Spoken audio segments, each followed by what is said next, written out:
I'm gonna say this loud and clear. If you're afraid of being alone, you're only going to attract the things that feed your fear.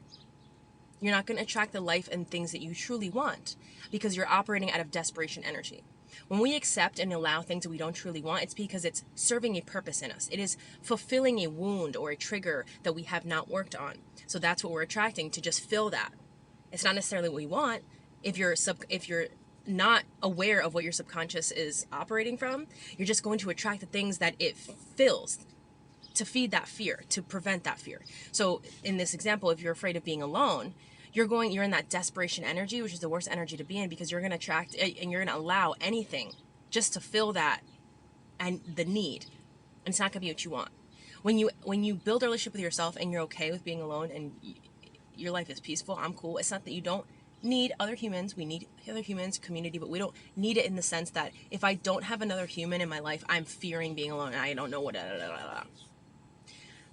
Because then you just allow the shit that you don't really want over and over, and you find yourself in these environments and around these people and jobs and friends and relationships over and over, because you're just allowing things out of that desperation energy. And that works for everything in your life, not just being alone. If you keep finding yourself in these patterns of attracting things you don't want, and you're wondering why, like, I have these things and why do I keep doing these things, it's because it's serving a purpose for you. It's fulfilling a wound, it's fulfilling a hole. Pause, but it's true. It's fulfilling that hole that you have, whether you're conscious about it or not. That's why it's important to do the work, so we can be aware of what holes we have that we're constantly trying to fill. And again, pause.